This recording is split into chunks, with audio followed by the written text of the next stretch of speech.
안녕하세요. 대구부동산 스타디입니다. 23년 12주차 주간 브리핑 해보도록 하겠습니다. 주간 실거래 지수상으로 낙폭을 많이 줄였지만 영남지방 계속 안 좋은 모양새. 가장 늦게까지 상승을 했던 인천이 가장 많이 만회하고 있는 듯한 모습. 매물이 전국 최고. 전세 매물도 전국 최고. 인구로 환산해 봤을 때 이렇게 나타냈습니다. 그 밖에 분양권 매물 4,000건. 단일 수치로 인구 대비도 아니에요. 그냥 최고. 그리고 미분양 뭐 말할 것도 없죠. 대구 계속 좀 쉽지 않은 분위기죠. 매수 우위 지수 다 같이 뭉쳐져 있고요. 상승 세 곳, 하락 세 곳인데 대구 여전히 힘을 못 쓰는 모습. 그나마 힘을 좀 쓴다고 하는 지역이 인천이나 울산이 20에 근접해 가고 있지만 대구는 10 아래. 대전도 10 아래. 여전히 어려운 형국 계속 지속되고 있습니다. 40 이하 빙하기 지금 1년, 거의 1년 차에 모든 지역이 40 이하로 떨어진 지 거의 이제 1년 차에 접어들려고 하고 있는데요. 대구는 조금 더 시간이 길어지고 있네요. 주간 시거래 지수 마이너스 0.37, 전세 마이너스 0.5. 전세가 모든 지역이 사실 다 어려워요. 이 눈에 보이는 숫자 이면에 있는 그 어려움들, 드러나지 않는 어려움들, 핵폭탄처럼 이렇게 위험이 늘 잠재되어 있다는 것. 인천 가장 큰 폭으로 하락했지만 낙폭을 가장 많이 줄였다. 부산, 대구 여전히 어려운 부분 느껴지시죠?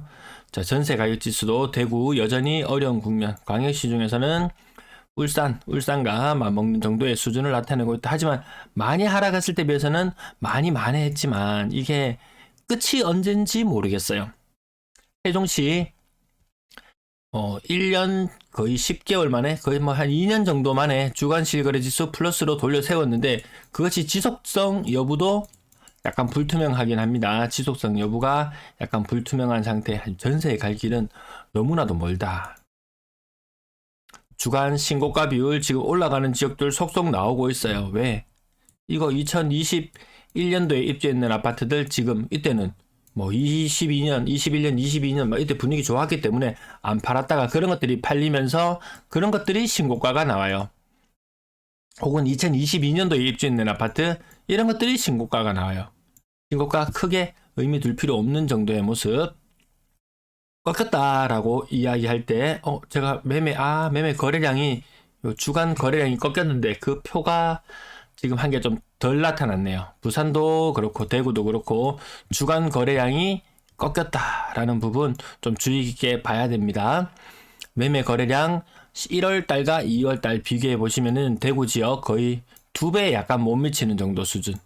12월 달과 비교해 봐야 되겠어요. 12월 달과 잠깐만요. 살짝 지웠다가 12월의 거래량과 지금의 거래량 비교해 보면 부산 2배 넘어섰어요. 대구 2배 살짝 못 미쳐요. 인천은 2배를 좀 많이 뛰어넘었죠. 인천 떠오르는 별. 네. 광주 지역 2배 이상, 대전 2배, 울산 2배 이상. 대구만 거래량이 느는 것이 아니더라. 전부 다 같이 늘고 있더라. 다만 우려스러운 점은 3월의 거래량은 2월의 피크 이후에 3월은 조금 감소할 것 같아요. 현재 분위기로는 좀 그러합니다. 대구는 그나마 조금 낫긴 해요. 부산은 확연히 꺾인 느낌 좀 들고 대구는 아직 꺾인 느낌까지는 아니지만 계속 좋을지는 좀 의문입니다. 자, 거래량 2월달, 1월달부터 시작된 반등세 언제와 닮았다? 과거에 폭등하던 그 시기와 닮았다기보다는 작년과 닮았다 이런 느낌 정도? 네, 그 정도 느낌으로 보시면 될 것 같고요. 인구 1000만으로 환산해놓고 봤을 때 대구의 거래량 여전히 3월달은 빨간불, 2월달은 모든 지역들이 다 초록불로 들어왔습니다. 2월달 굉장히 좋았습니다. 대전 지역은 빙하기 뚫고 올라가나 이런 느낌 들 정도. 하지만 매물이 여전히 많다는 이런 한계점들은 조금 품고 있습니다. 인구 1000만으로 환산했을 때 2021년부터 보더라도 대전 독보적으로 인구 대비 거래량 많습니다. 세종과 대전 따로 떼어놓고 볼 수 없는데 세종이 치고 나갔어요. 근데 대전은 그만큼 치고 나갈 만큼 여러 다른 뭐 전세 물량, 매매 매도 물량 이런 여러 상황을 봤을 때 그 정도까지는 아니다. 대구랑 오히려 좀 비슷한 느낌? 그에 반해서 일단은 거래는 굉장히 활기를 띠고 있다. 부산 3월달 들어서 빨간불이 들어와 있죠. 3월달 들어서 부산이 좀 시원찮아요. 제대로 된 반등, 가격적인 부분에서는 대구보다 상한 건 더 나아요. 근데 좀 아닌 한계가 좀 보이기는 합니다. 자, 전세 거래량 좀 이 피크들이 있었죠. 잘 나가던 시절 그때만큼의 피크들을 다시 찍어주지는 못해요. 전세 거래가 좀 줄어들었습니다. 그렇다고 뭐 갱신이 특별히 많아지느냐? 갱신은 갱신편에서 제가 따로 다뤄드렸기 때문에 여기서 따로 언급하지는 않기로 하고요. 거래량 1300, 1400, 1500 요 정도로 변해갔어요. 인천 2600, 2800, 3200 좀 다른 느낌 나죠. 부산보다도 인천이 거래량 훨씬 더 많아 보이는 이런 느낌. 나머지 인구 100만 대에 있는 도시, 인구 100만의 도시 울산과 견주어 봤을 때 이런 느낌. 조금 울산도 뭐 전세 거래량 시원치 않은 동네 중에 하나거든요.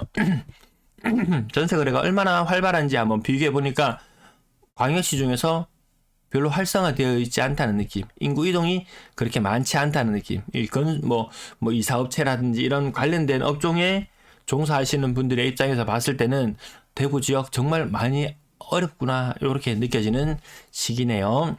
자, 매물 대구 33,000건으로 지금 광역시 중에서 2위예요. 인천이 인구 훨씬 많죠. 그럼에도 불구하고 대구가 매물 2위. 부산도 근래 들어서 이 매물 늘어나는 게 살벌하거든요. 대구와 부산은 비슷한 모습. 자, 인구 조금 작은 도시들도 확대해서 살펴보면 근래 들어서 매물이 다 늘어나고 있다라는 부분. 이게 지금 매물 늘어나는 수준이 전고점 작년 말 작년 9월경에 삐쭉삐쭉 이상하게 삐쭉 쏟아 올랐을 때가 있어요. 거의 지금 매물이 한 1개월 정도 후쯤이면 4월 말쯤에 방송할 때쯤 되면 작년 9월 10월 그맘때 물량이 작년 10월 달에 물량이 많았을 때만큼 그 수준을 뛰어넘을 정도로 모든 지역들이 역대 최고의 매물이 나올 것으로 보여집니다. 인구 1000만으로 나타냈을 때 대구 1위 자리 아주 오랫동안 고수하고 있습니다. 21년 7월달 이때 이후로 대구 매물이 계속해서 탑을 찍고 있다. 근데 매물은 부산이 대구를 추월하려고 폼을 조금 잡고 있어요. 근데 워낙 수치 자체가 많다는 부분 잊지 마시고요. 전세 매물 부산 빠르게 꺾이거든요. 이 꺾인 전세 매물 숫자만큼 매물로 좀 전이되어 가는 그런 경향은 있습니다. 전세 매물 수치상으로는 보면 부산이 1위, 인천이 2위, 대구가 3위. 인천 빠르게 지금 소모되고 있죠. 빠르게 소진되고 있어요. 전세 매물이. 그러면 대구와 순위가 바뀔 것 같은 느낌 들지 않나요? 자, 전세 매물 부산, 대구 딱 놓고 비교해보면 부산 빠르게 전세 매물 줄어들고 있음에 반해서 대구가 물량이 줄어들고 있지만 많다 이런 느낌 계속 말씀드리죠. 자, 인구 1000만으로 환산해 놓고 보면 희한하지 않습니까? 47426 제가 머지않아서 대구가 전세 매물이 부산을 앞지를 것 같다 이렇게 요 변화되는 추세 흐름을 보니까 그랬었는데 지금 정확하게 동률을 이루면서 공동 1위 자리를 차지했어요. 그만큼 대구의 전세 매물, 매매 매물, 분양권 매물, 미분양 그 외 산적한 물량들 많다라는 부분. 네, 오늘 여기까지 마칠게요. 감사합니다.